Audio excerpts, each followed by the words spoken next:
Je suis arrivé de plusieurs façons chez Omnibus. La première, comme dit Pierre Dac, c'est à pied, bien sûr. Parfois au métro. Et la troisième façon, c'est j'ai grimpé un étage parce que j'ai fondé la collection Pocket Classique et j'étais directeur de la collection Pocket Classique. J'ai proposé de travailler sur des auteurs et je suis latiniste et comme la Louve romaine, si vous voulez, j'ai deux mamelles. L'une c'est Dumas et l'autre c'est Verne. Donc 2002 c'était l'année Dumas. Et je m'occupais de Dumas, donc j'étais au Panthéon pour son intronisation. Donc j'ai proposé une série de Dumas. Il y avait évidemment le théâtre qui n'était pas édité, puis Les Trois Mousquetaires, Bragelonne parce qu'on a eu un film qui est sorti, puis Monte Cristo, voilà. Donc ça a été Dumas, et puis après c'était Verne entre 2002 et 2005 où l'idée que j'ai eue c'était de grouper les romans de Verne en éléments. Plus je vieillis, plus je m'infantilise.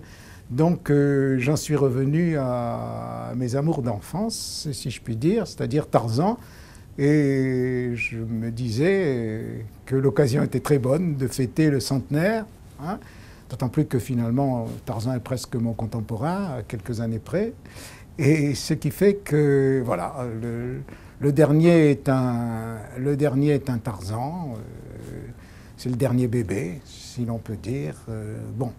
Je ne sais pas si je peux finir sur le cri de Tarzan, mais bon, ça pourrait être. Hein. Tant plus que je l'ai crié partout dans les télés. Mais je ne sais plus trop, je me demande si c'est du genre... Mais un film plaît beaucoup parce qu'il y a très souvent des gens qui me disent « Tiens, j'ai acheté cela et puis j'ai vu que tu avais fait la préface ». J'ai trouvé que c'était une très bonne idée de réunir 1001 films qui change d'ailleurs au fur et à mesure, puisque ça se complète. Et je comprends très bien qu'il y a eu tellement de rééditions, parce qu'au fond, c'est quelque chose, c'est les films de ma vie, quoi, c'est ce qu'on peut dire. Moi, j'aime bien Omnibus parce que c'est du latin. À la fois, c'est destiné à tous les publics, et en même temps, ça aborde tous les genres. C'est-à-dire, c'est cette diversité qui, à mon avis, fait la richesse d'Omnibus.